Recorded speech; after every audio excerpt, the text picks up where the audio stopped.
Hey, what's up, everyone? Thanks again for tuning in tonight. Welcome to Tales from the Pits. This is a podcast where we're going to talk about different stories within the casino industry. Tonight, we're going to feature Michelle, and here are your hosts, Jay, John, Mike, and Danielle.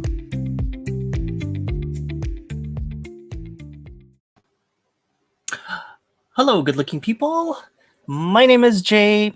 Welcome to our Wednesday podcast, episode 20, Tales from the Casino Pit. So you can find us on Spotify and iTunes if you just do a search, Tales from the Casino Pit. And today we are streaming over Facebook.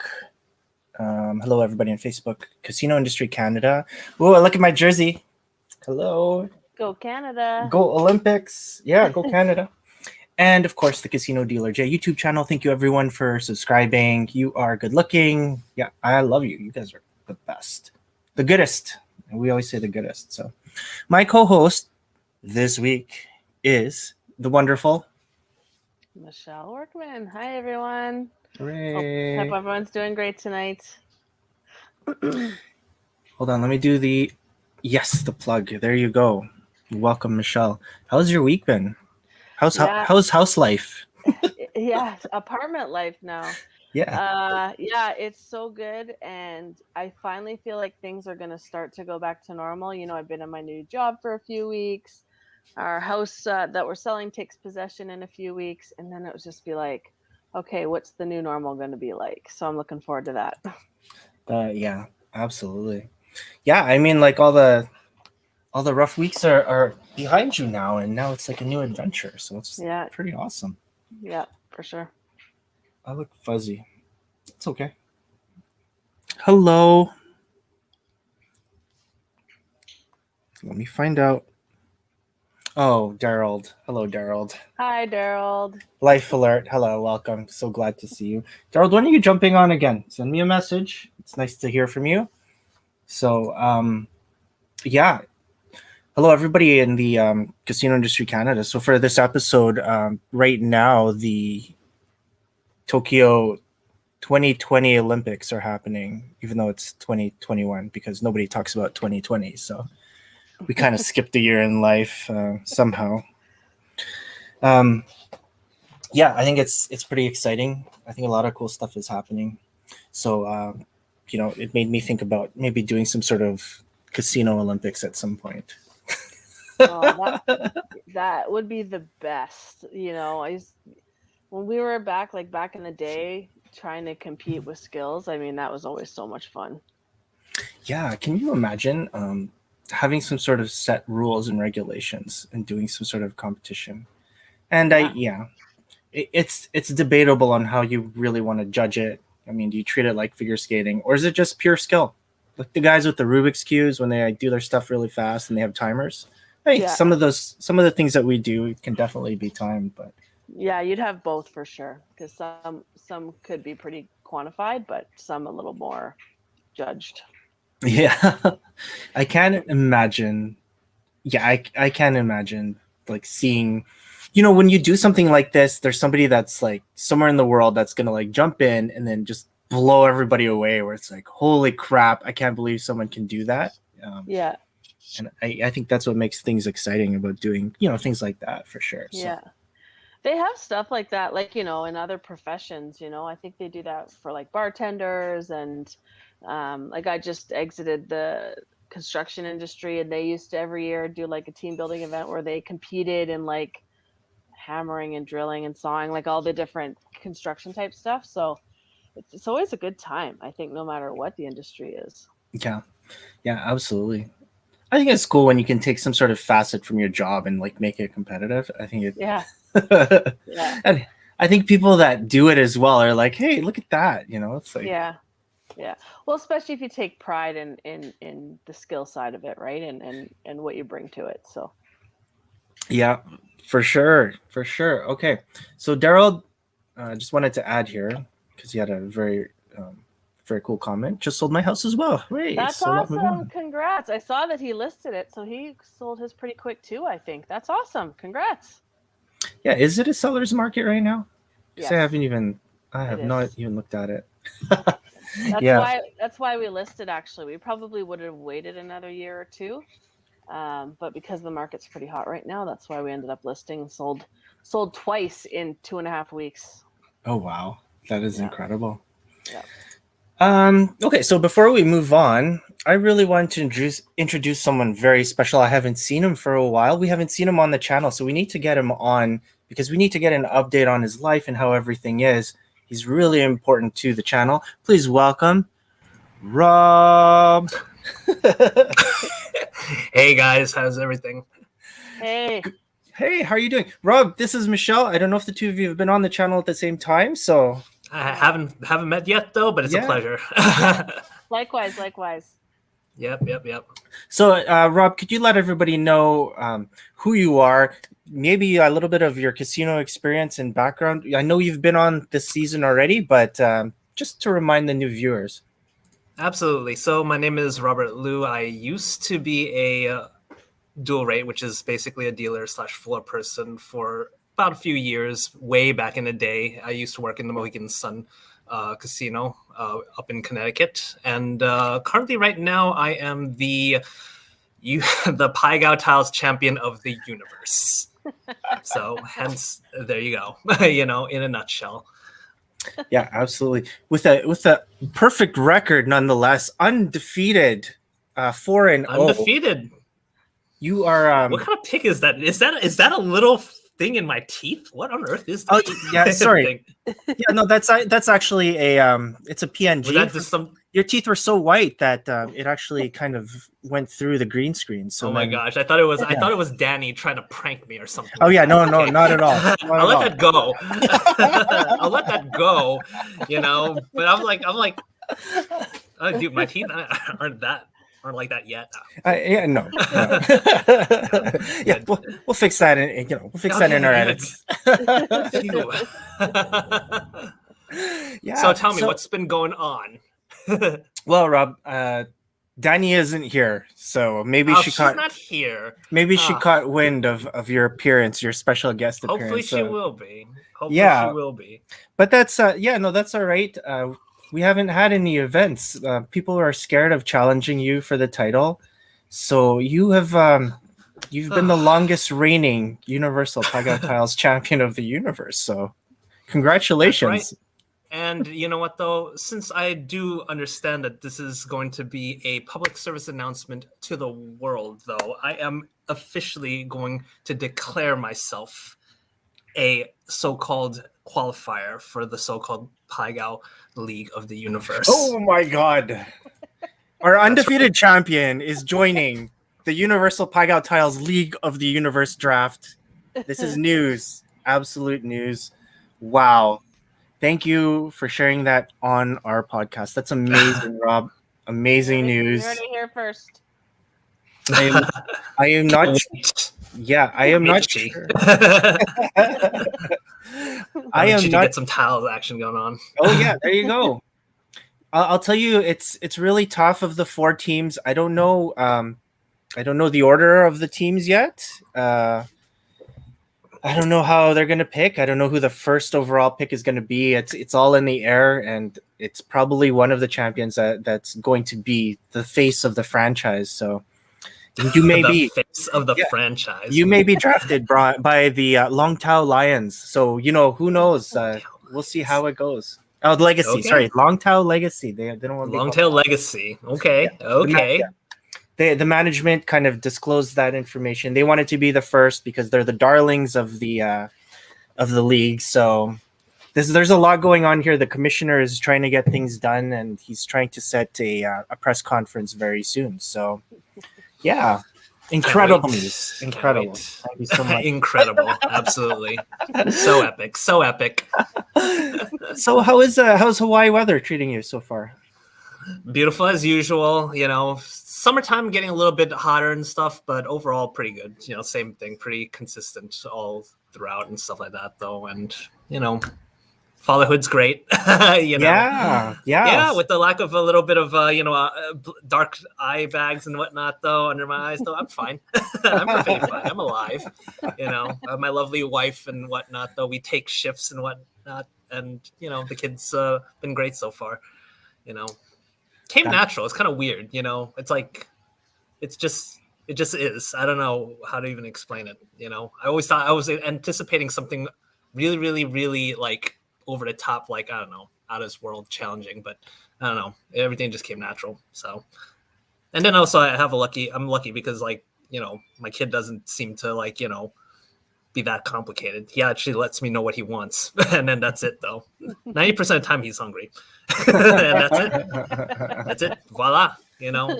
Feed him, and then he's just basically out for another 2.5 hours. That's awesome. Yeah. Yep. Michelle, any advice on parenthood and With a baby, Yeah, I can use it all.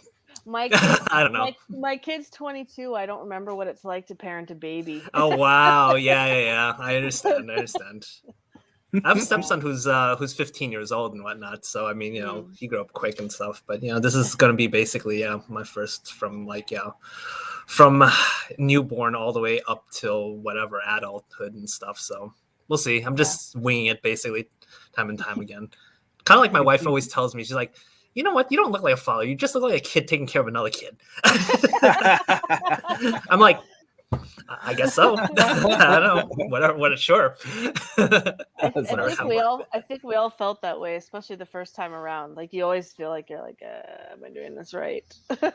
Yeah. Well, that was actually, I'm like having all these preemptive thoughts in my head, like, oh my gosh, am I gonna run around like a headless chicken? Like, oh my gosh, what am I gonna do? What am I gonna do? But then none of that happened. It just like kind of like kicked in right away. So yeah, I don't know. Thankfully, I don't need to, over stress about anything. That's good. But yeah, overall it's been great. So that's I'll continue to do so. really cool, Rob. Definitely thank you for the update and everything. Did you want to help us answer one of these questions that we had from the channel? Sure. Okay. Sure. Absolutely. Maybe not a question, but it's a comment. But I have a question to follow up there. So the question is from Michael Musante's, Richard P. So he says, Michael Musante's book, Pai Gow Tiles from 81 is a must for any beginning player. Highly recommend the book. Great video. So he's referring to so I've been doing a Pai Gow Tiles training video, pretty much a session. So it's to help the new players and help new dealers try to learn Pai Gow. So great video, by the way. Currently, my biggest challenge is handling the tiles at the table. I've turned other players' heads several times by fumbling around with the 4 tiles and taking too long to set my hand. Oh, well. Do you have any advice for new players on how to set their hands better? Yeah. So one of the hardest things I think in tiles is because obviously it's so foreign to a lot of new people, though. Everybody's all very, very easily, photographic with normal regular playing cards, though. So the easiest way to actually be able to, get used to basically setting your hands quickly is actually just exactly, instead of being able to just have to count the dots individually when you stare at a tile, though, you instantaneously can stare at a tile and know exactly what number it is off the top of your head. So if you just looked at it, you'd know that this tile is the 11, it's the 12, it's a 2, it's the 6, and whatnot. And of course, generally speaking, when we're all taught as dealers and whatnot, though, most of the time you can basically set, if it does not contain a so-called pair or any 2 or 12 tile or 18 or day tiles that you can put up with any 7, 8, or 9, you can just basically arrange the tiles from lowest to highest. And generally speaking, when you basically take the highest value with the lowest value, usually you would be able to average out the so-called hand and whatnot. But generally speaking, I would say, though, it's really helps to just basically practice and actually, instead of, like I said, though, counting the tiles individually, though, just memorize literally what the 2s, the 12s, all the so-called numbers look like. So that way you can instantaneously do the math right away without hesitation. And I know a lot of people have struggled because sometimes they would actually, I have had people who basically stared at a tile and took their time literally counting every single dot to make sure that, this is definitely a 6, this is definitely a 7 and whatnot. So definitely if you're able to just basically stare at the tile and instantaneously know the number right away, though, this will help you immensely, right away, So that would be pretty much my advice, though. And again, just a lot of practice, more playing the game more and playing it, live and whatnot, though, is pretty much, the way to go. You can, read, through the books. And I'm actually familiar with the book, funny enough, though, because I think Michael Mustante was actually one of the first person who actually wrote a book on tiles. And tiles used to be a very, very big and trendy game back in the East Coast when I used to, live there and all. And, it was just literally like everywhere. And, people got very, very curious of the game and whatnot. This is finally somebody who's, obviously not Asian, actually had to basically demystify the whole game to foreigners, though. But I would say still yet, though, it is probably the most complex game in the casino. It's pretty much the only game in the casino where you cannot learn by just simply staring at. You actually literally need to know, how the game is basically played and how basically the format is and everything. Other than that, though, yeah, I mean, once you get started and everything, yeah, just keep practicing and you'll get it quick. Mm-hmm.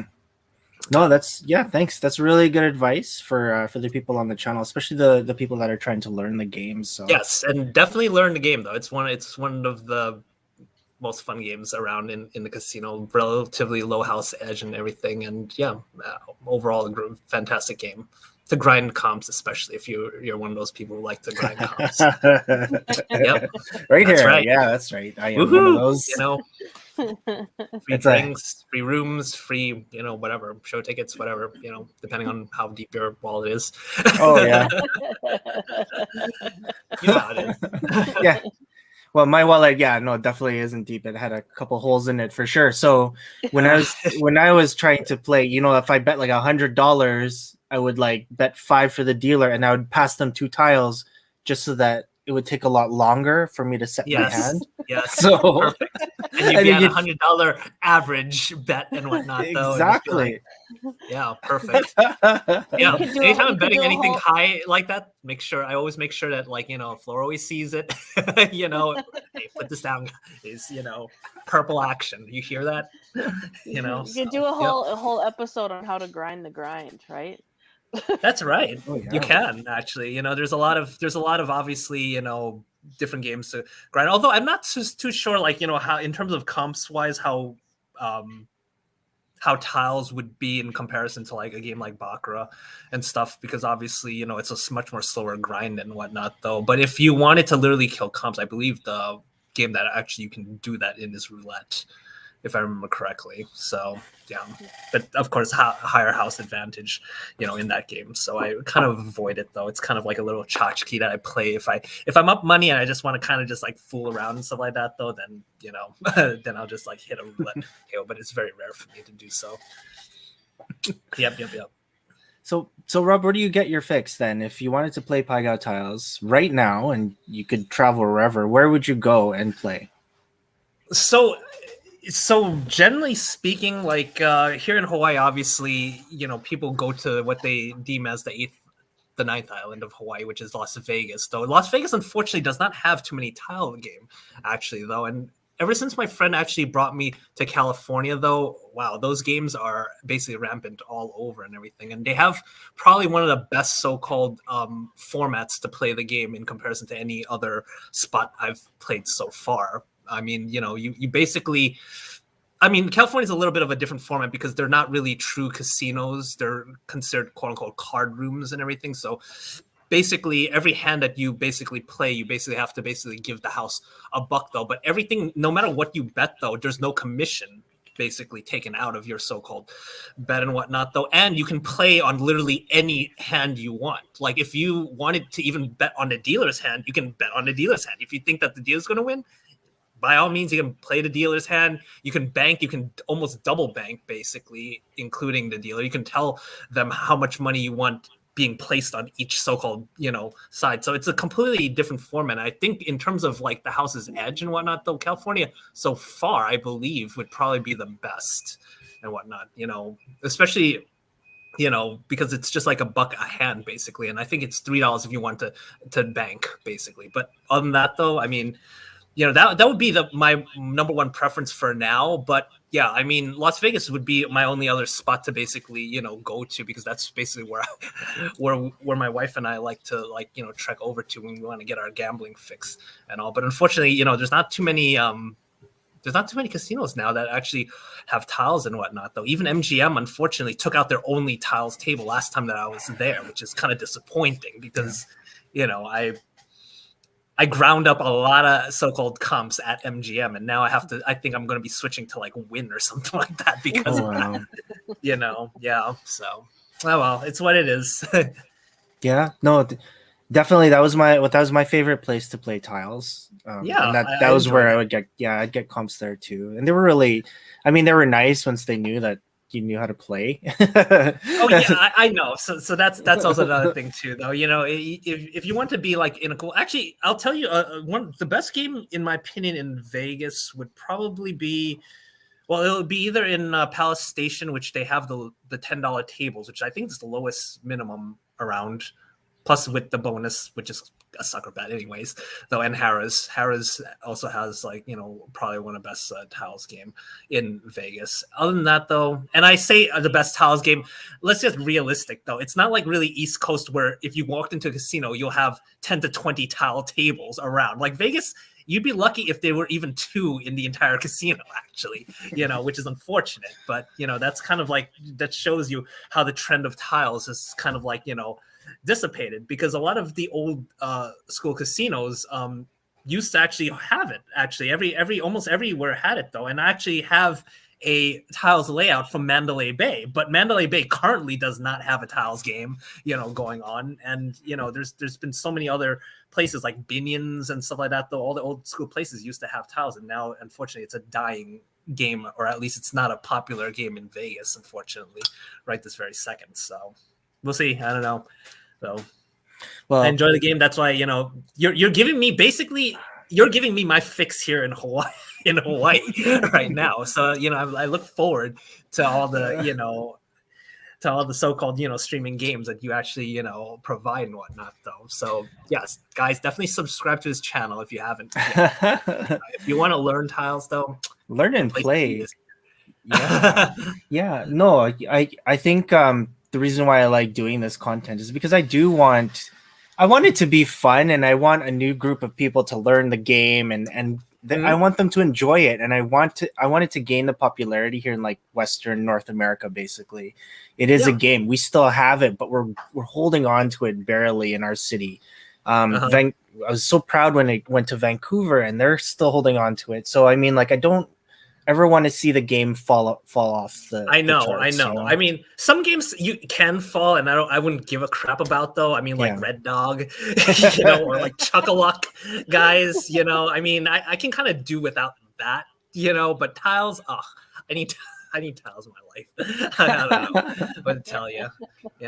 It just needs to be like a staple in all so-called spots around and stuff. So yeah. Definitely like a game that needs to be kept alive though. So yes, that's the mission. That is the mission, guys. Well, yeah, no, thank you so much for your time, Rob. I totally appreciate having you on. I like hearing the updates, and we're definitely going to have you on very soon here, because you will have some challengers coming up. So absolutely, anytime, any day, guys. You know where to find me. I'm stranded, but yeah, anytime, any day, I would look forward to my next challenger. So cool. So any shout outs to any friends or family out there? Anybody that you want to say hi to? Yeah, you know what though? I'm going to shout out to Slick Rick all the way down in Connecticut with his 2 twins right now that's probably crying their heads out and whatnot though. So, Rick, I'm going to come visit you when I get to like East Coast one of these days though. When I'm not stranded. Laters. All right, Rob. Well, hey, thanks for being our guest. Cheers, guys. It was a pleasure, and yeah, enjoy. All right, peace. Okay, take care. Thanks. Take care. Bye. Bye. So cool. So yeah, everyone that's gonna see this episode, that is our Universal Paiga Tiles Champion of the Universe, Rob. If you were a tile, I'd call you a Fulu. So I think it's fun doing stuff like, the content that we do on this channel. I mean, you and Alex, you're definitely going to be involved once we start adding like the new games in. So I'm excited to bring in Craps, because I have something fun for people, and I just don't want it to be like a generic kind of live stream. I want it to be fun for people to watch and play. And yeah, Heads Up Craps. It sounds yeah, I'm excited about it. So, That'll but be fun. I know there's only one of me, so it's hard to like keep making all this content because I have to like tell myself to hang on until I'm done something else and then keep going. So, but yeah, we'll get to that point where, yeah, I still got some time here. We're getting close to 400 subscribers. For me, I'm pretty excited about that. Nice. I mean, That's awesome. yeah, I think it's almost, well, apart from the outdoor rave, I think that's like the most number of people I've kind of DJ'd ever. So, Yeah, hooray. Yeah. Yay. 4 weddings. So, so Michelle, I was just wondering if you ever were played on a table that had one of these. What the hell is that? Ah, one of the Baccarat paddles, the Chemin de Fer. Okay. Have you ever played on a table that had these where they'd pass out the cards to you? No. No. Okay. I don't play a lot of baccarat. Neither do I.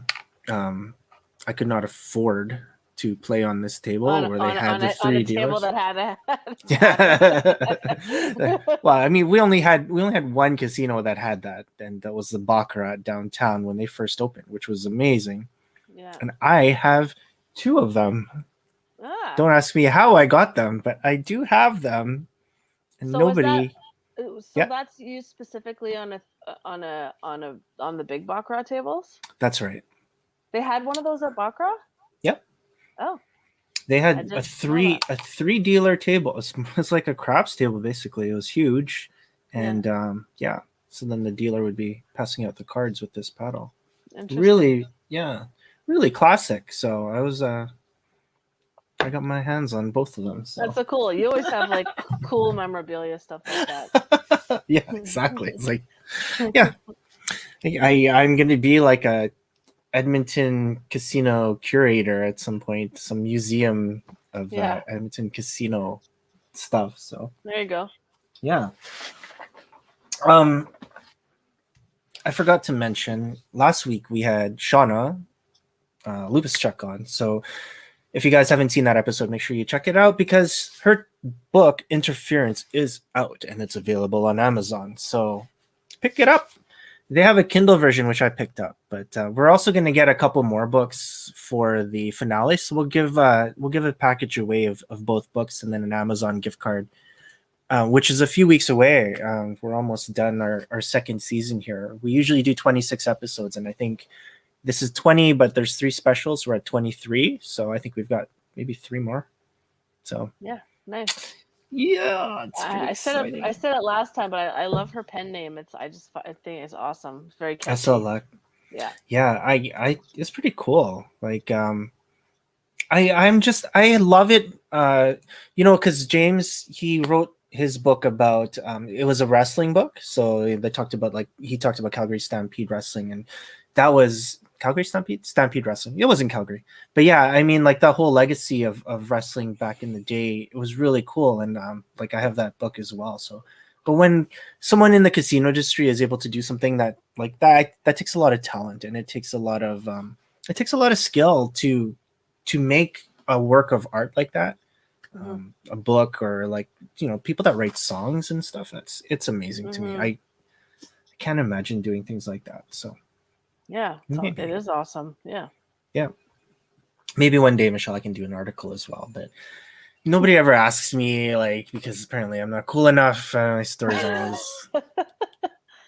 They'll ask John first. Yeah, I sometimes just right place, right time. That's the only reason I wrote 2 articles. I barely remember how that happened, but yeah. Yeah, I mean, it's really cool because it's a way to kind of convey yourself and share your stories, right? And I think it's cool that we have this channel as well because we can share stories, and I have some pretty dumb stories, and I love like sharing some of them as well because like. I can poke fun of myself easily, and I know like it hasn't been like a smooth ride in my casino industry because I used to be like a DJ and I'd play all the time as well, and I have some really, really bad loss stories. Never any really good winning stories, but yeah. Well, I mean, you talk about your messy casino career or whatever you just said, and it reminds me. I can't remember who like showed it, but there's this picture on the internet. I wish I could just throw it up on the screen right now, but I can't. And it's like a graph, and the line is like what people think success is, and it's like a line that goes. Oh, this is like mirror image, so it goes from like, from Yeah. like from down to up, and then it's like what success actually looks like, and like it starts at the bottom and it goes like all in like this and like all over the place, and then ends up here.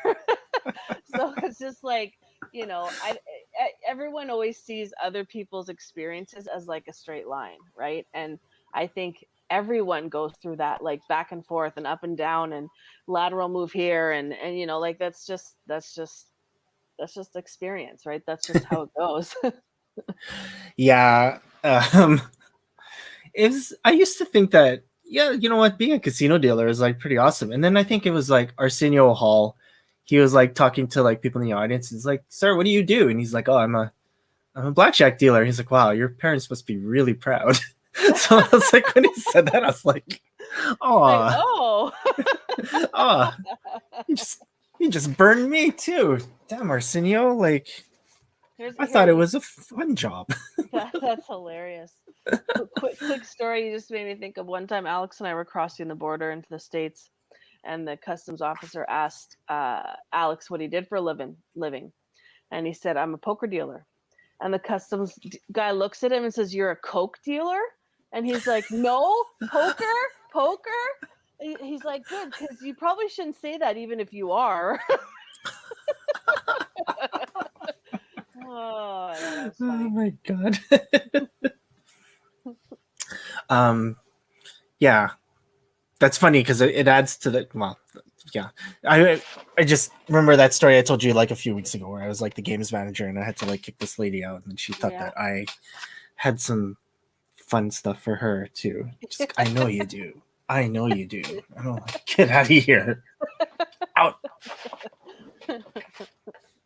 Nobody's ever done that. And that's pretty damn funny, but so we had another question actually on the channel, so I'll bring that up since it's Michelle and I. Michelle and me. Movies and Chill TV, cool name. Can I ask if there's a chance for those people or dealers with 2 years experience in dealing live games, but only baccarat game, and they want to apply to RCCL, they want to apply to the cruise lines. Is there any chance of passing the position? Thank you. I wish I had some more ship people on. Daryl, if you're on, I'd like you to answer this question because I'm not sure what the requirements were. Back when I applied, I was told that you needed 2 years of roulette. That's what my recollection was too, for everyone, because everyone kind of went around the same time. Yeah, my recollection as well. So that's that's pretty awesome. Sorry, we have Jade. Hello, saying hi. Sorry.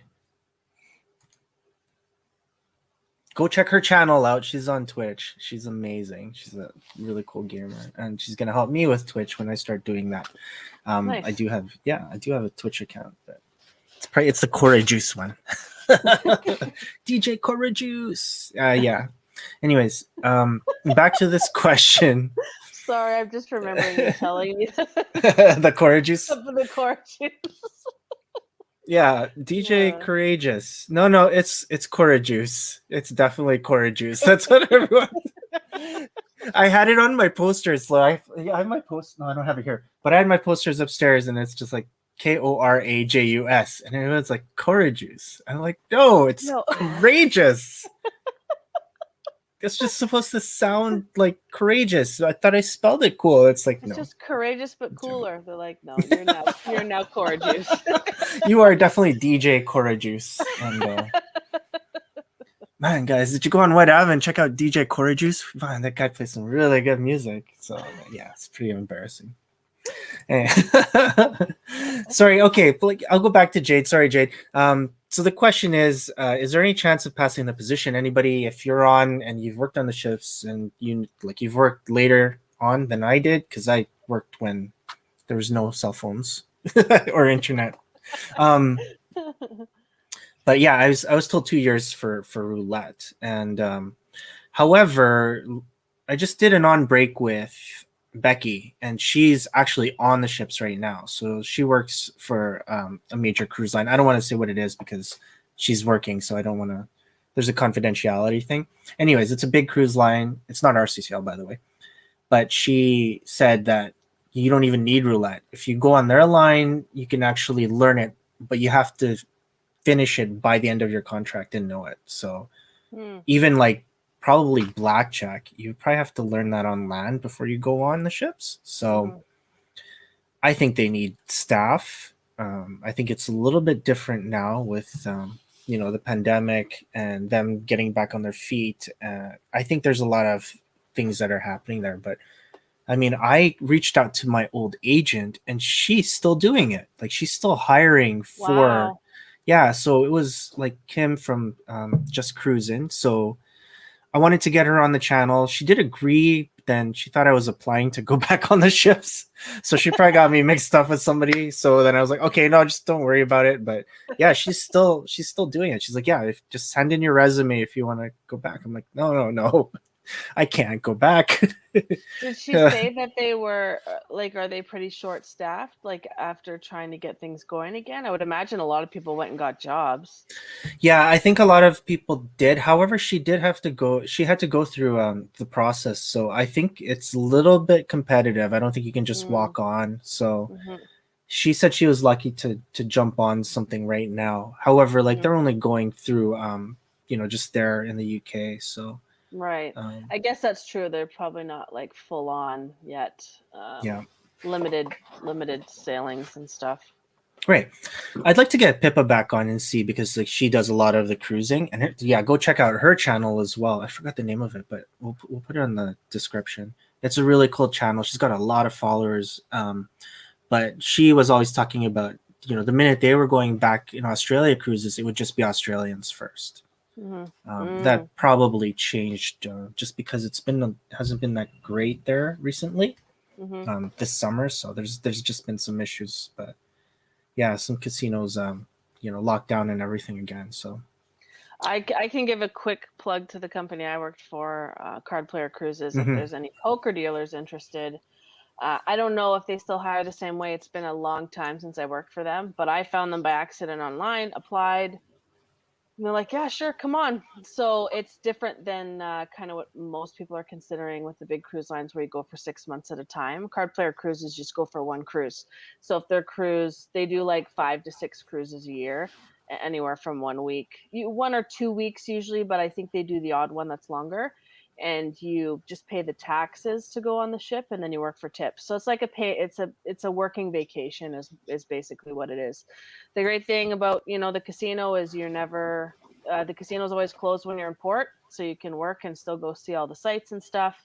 And it's not like the repetitive of the full full blown contract, and just something different. If you're a poker dealer and wanted to give something a try, they may or may not be hiring, but Card Player Cruises. Sweet. Yeah, I'd love to do that. Well, and I think they just announced that their November cruise, I saw, because I still get their emails, they're going to have poker on that cruise. So they've been doing the odd cruise without poker because there's been running cruises with restrictions and stuff. And now they're going to have poker on the November cruise, I think. So it sounds like they're starting to get a little bit more back to normal. That's really cool. When you actually went on with Alex, was there a learning curve when like the way we were dealing here in the province compared to like being out there? Was there a lot that you had to pick up? Yeah, a little bit. I mean, it's nuanced stuff. Like they had a very, very, very short shuffle, right? But they also they know that they're getting dealers from multiple different casinos. So they weren't super sticky on like exactly this procedure, right? Exactly do it this way. But I did learn so for example, 7-card stud, when I dealt that way back in the day at Yellowhead, we dealt it like blackjack, right? So in that you give them their down cards, and then their face up cards, you deal it like blackjack. Whereas in the States in Vegas, they pitch the cards. So you have to, it's like a different kind of pitch where you have to turn the card over and then pitch it kind of with the wrong corner out, so it's really could flitter. It's a bit of a different skill, and so that was a little bit intimidating at first because I just started doing it the blackjack way, and people were like, "What are you doing?" I'm like, "I don't know. I'm from Canada." That's whenever someone said, "What are you doing?" I'm like, "I'm from Canada." They're like, "Oh, okay." They're like, "Do it like this." I'm like, "Okay." So it was always like in good fun, and it was a conversation starter anyway. So it ended up being okay. But that's an example. There's a few other things, and there was a couple like in Alberta, there's only so many games that were sanctioned by AGLC at the time, right? So they play other games there that we don't have. Not a lot. Like you didn't see them a lot. There's maybe one game in the corner that they're playing, triple draw, whatever. So it's like, okay, I've never dealt this game. They're like, okay, it's like this. I'm like, okay, and then you just go deal it, and you just tell the players they're good about it, right? So, yeah, the odd thing, but it was intimidating the first cruise I went on, but then even though in the second cruise and beyond, there was still new things that I came across, it wasn't as intimidating because the players were super nice, and the owners and staff, like they know people are coming from so many different places, and not everywhere deals every game. So yeah, it was cool. Wow. Yeah, I mean that's it's crazy. Fiery Cross, guys. Can we play Fiery Cross? I was like, all these weird house games, and you're like, okay, sure. Are we allowed to? Yeah, for sure. The worst game is Chinese poker because you just deal it and then sit there. Just sit there. Yeah, you deal 13 cards and you're like, okay, and then they do everything. They say who wins, and they give the money, and then you just shuffle and deal again. I think we talked about this last episode, but solitaire. Remember just being the dealer for solitaire? It's like you're just standing there and you're like, oh yeah, the 9. Move the 9. You forgot the 9. It's like that's gonna be like the best job ever. Oh my goodness, that's so funny. Oh man. Yeah, I can't imagine that. I think it would be so cool to just see like John was on the episode. I remember because it's just we were talking about the kind of games that you would want to see that you play at home. It's like, what if like Monopoly was in the casino? I think it'd be ridiculous. Yeah. You think you see flip tables at home for Monopoly? You put that in the casino, man. I would do like snakes and ladders, and then you can bet on whatever color is going to make it to the top. Or I think Baccarat actually had like this card version of horse racing. So it was. I remember it, and then I just can't remember like the whole format of the game because it lasted 4 days, I think, and it got removed after that. So I was like, come play this game, and people are like, no. You're like, you're ruining Baccarat. And horse racing. How can you do both?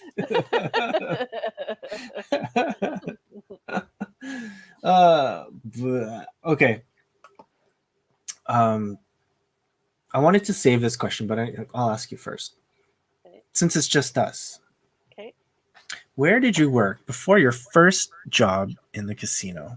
I only worked at one place before my first job in the casino, and that was at McDonald's. Oh my. Mm-hmm. I'm well versed in McDonald's. Did you become a crew trainer or hire? No, I worked there for 2 years, and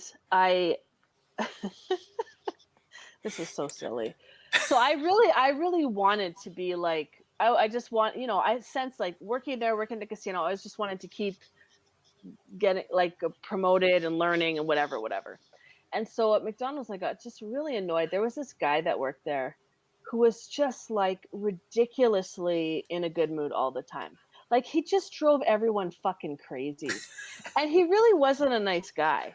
He was just really good at looking like a good employee. So he like got employee of the month like 3 out of 4 months. Like he got promoted and whatever. So yeah, I ended up just getting really annoyed working there. And then after a while I was like, maybe I don't care as much. So I wasn't as diligent as a McDonald's employee as I was at the casino. That's for sure. And now I just sound like bitter. So no, all I ever did was work the counter at McDonald's. That's all I ever did for 2 years. Oh wow,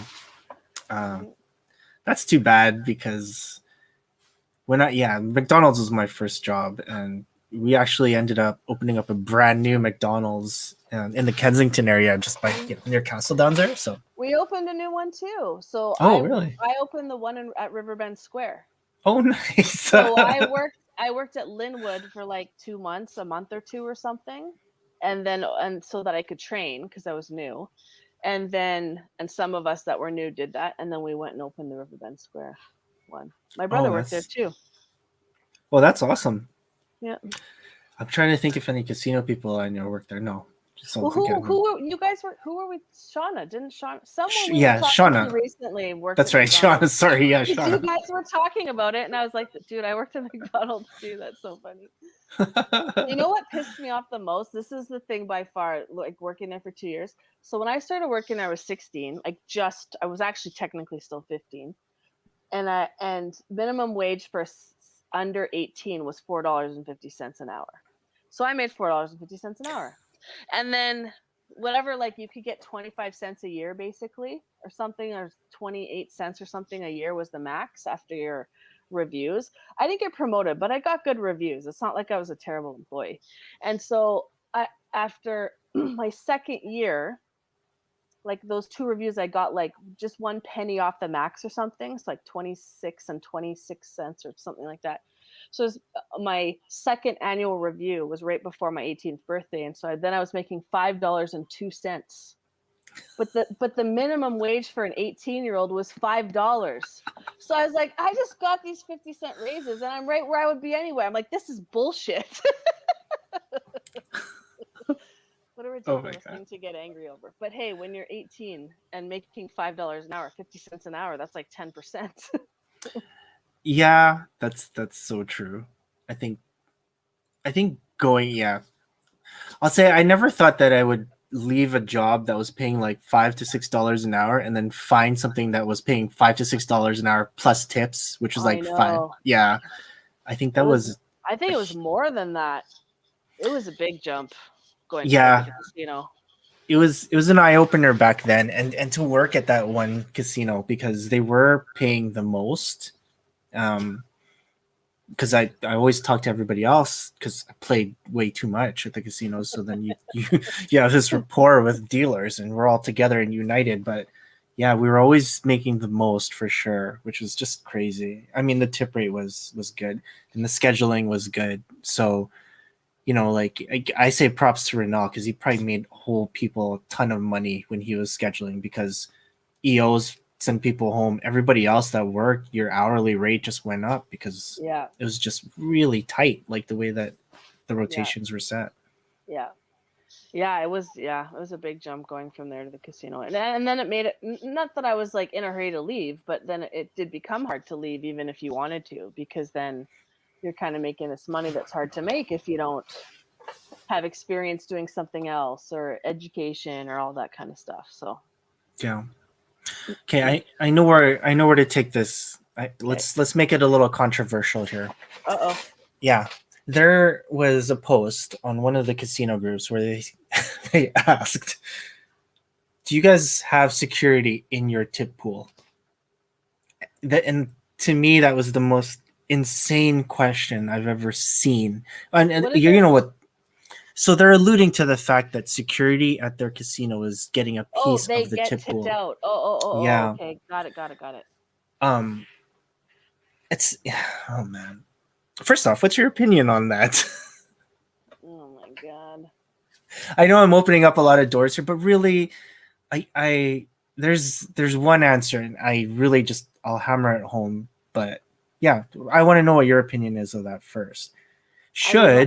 Yeah, go ahead. My gut instinct, without putting much thought into it, is that that's crazy. I mean, that's my gut reaction to that.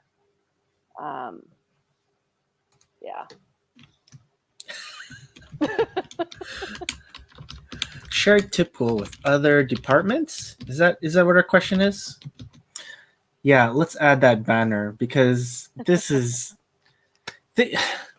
when that question came up, what it showed was that they're not paying them enough money, and that's basically it.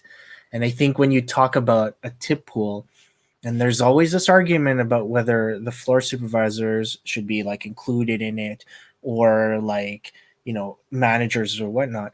The problem is that casino's not paying enough. Yeah. That's it. You're not paying enough to your floor supervisors. You should never have that argument where a dealer can make more than a floor supervisor. You're relying on the money that dealers make in order to pay other departments. That's not, it's not right. Well, I think that's how it came about, because as far as I know, in our day, there was no, other than dealers and slots, and only dealers and slot attendants, no one else was making tip. Well, waitresses, whatever, that's normal. So, and I could be wrong, but I feel like like there are some, at least housemen who make tips, I think. And I don't know about floor supervisors, but maybe in the city there is somewhere now. And it seems like that push happened as the wages started to get closer, right? Or it became a pay cut to become a supervisor, right? Mhm. So if that's your solution, you're doing it wrong. Like, it's not right. Yeah, it really bothers me that it gets to that point. Like, I understand, some departments will make a lot of tips, but you can't, as an operator, rely on that. It needs to be fair, and this is a problem. Like, food and beverage will always run into that problem. The supervisor will never make enough money, because if they're not bartending as well, they won't make the same amount as somebody on the floor. However, the difference is they're bartending, they're doing the job. In this example, the security, that guard is not dealing. So, So I'll approach it from the other side of the argument, just for devil's advocate. If you consider a patron's experience in the casino a sum of all of their experience in the casino, and it's a customer service based job, then you could make the argument that everyone in the casino is somewhat responsible for that person having a good time and therefore tipping. And the end result of that tip happens to be at a table. Just like a waitress is the final destination of the food that is cooked by the cook and the bussers who bus the tables, and they tip out the bussers, and the cooks get a portion of those tips. As far as I know, in every restaurant, I think that's the case. So I'm not saying I agree with that. I'm just saying, like, for a devil's advocate argument, that would probably be the argument that would mirror the restaurant kind of situation. Absolutely. The whole, the tipping out, for sure, I can kind of understand, and it's always been like that with like the industry. Mm-hmm. The problem is that if you're not paying everybody above them the amount that they deserve, then there's the issue, right? Yeah. Some people are okay, they're content with, like, I don't want to do that, I don't want to deal because maybe health issues, or it's not something that I'm comfortable doing. I'm happy being the supervisor, and I completely understand that, where you're not making as much as a dealer. The dealer's the one hustling, and they're making tips, keeping their own, whatever, they pool it. So I get that, but not to the point where people don't want to apply for that position. And I think that's what causes the biggest issue, where now your strongest people are being managed by people that just took the job for power or other reasons other than money, right? So, and it's usually not a healthy thing. It has to be a balance of everything. It's like, this is the job I want to do. It's not like, well, I'm gonna have to do this. And oh man, this is a tough. I mean, like, people are always gonna, like, people will argue, and I know I've been a manager, and I've come across this, but I've never been okay with it. I've never been okay with, like, dealers should make their amount of money. If someone chooses to tip a floor supervisor, the floor supervisor should keep it and split it with whatever. So I get that. If I was the operator, I would probably guarantee the staff this amount, and like, we accept the tips.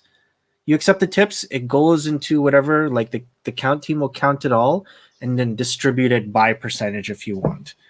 You're guaranteed this amount of tips. If we go above it, then we'll figure that out. Like, we'll your tips that you earn will go back to you in some sense, but how do you split it up fairly? I mean, there's a way of doing it, but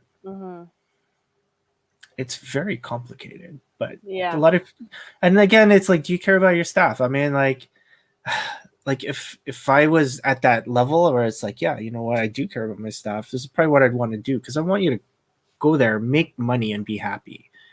Not like make a ton of, well, I don't want to say that. It's just, I don't want people to be like, well, how's that fair, right?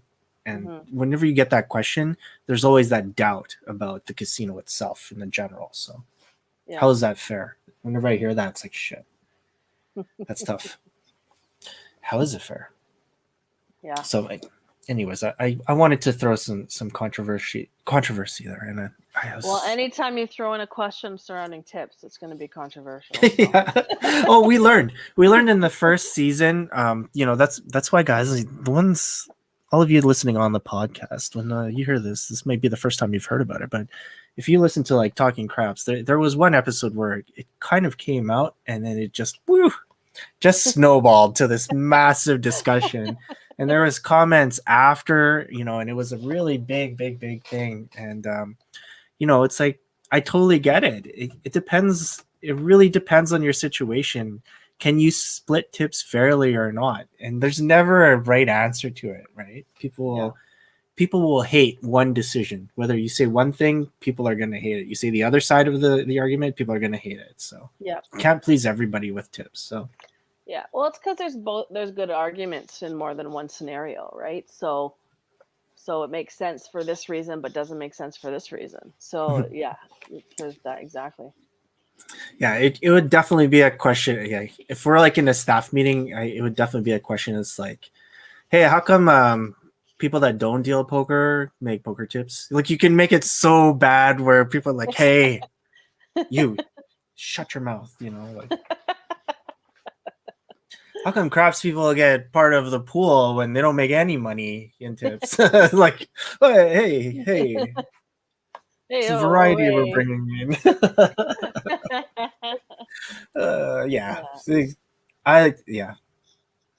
Let's not even get started about craps procedures either, because like if I did some sort of video about craps procedures and I said this is how you're supposed to do it, oh my god, that's gonna open up a Pandora's box. That's why you'll never see like craps tutorial, blackjack tutorial. I mean, those two things are gonna just blow up the internet, I swear. Yeah. Hey, thanks for humoring me for that question. It was really good.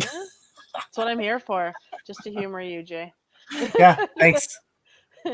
Unfortunately, the rest of our cast doesn't seem to be on this week, but that's fine. We have 3 more weeks, and then our season's going to finish. 3 or 4. We haven't figured it out yet. Our finale will be in August for sure. So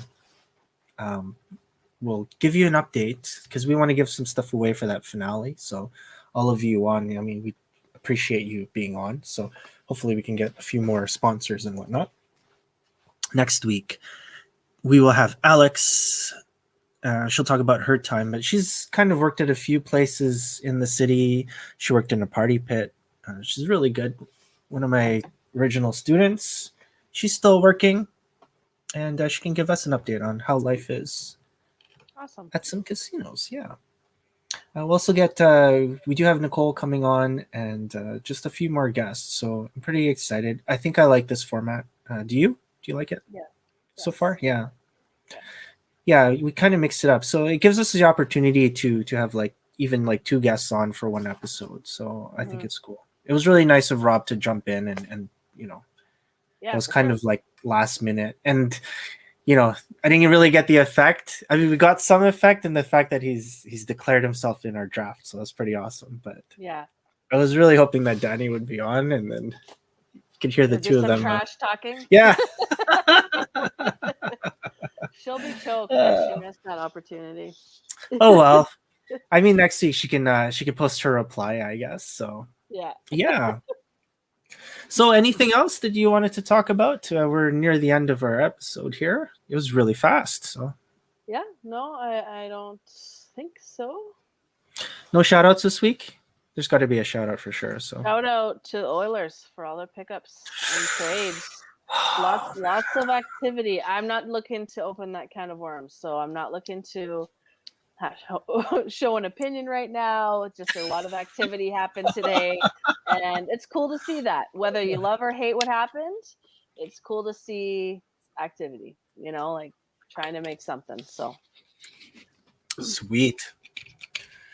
Shout out to Casino Industry Canada. Thank you for making my last year amazing. I love all you people that have kind of joined on, and I know we've kind of plateaued, and that was for a reason. But we'll be doing some stuff in the future, definitely in the fall. So keep your eyes open for that. I totally appreciate the support from that channel.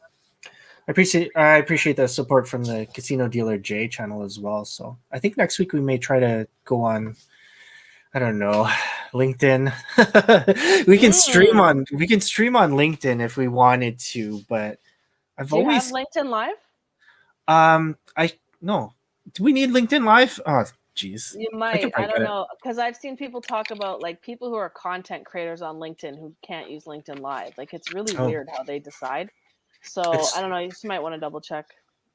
Well, I'm paying a couple of subscriptions. It says that I can. Probably we'll see. I mean, we could try it out, but I tend to keep my contacts. I filter through them, and I've always kept it around 300. So anytime it's like, oh, I'm adding you on, I delete somebody off, which is pretty bad. And I've done it a lot. I'm sorry. I ended up connecting with some content creators on there, and so the maximum there's a maximum on LinkedIn.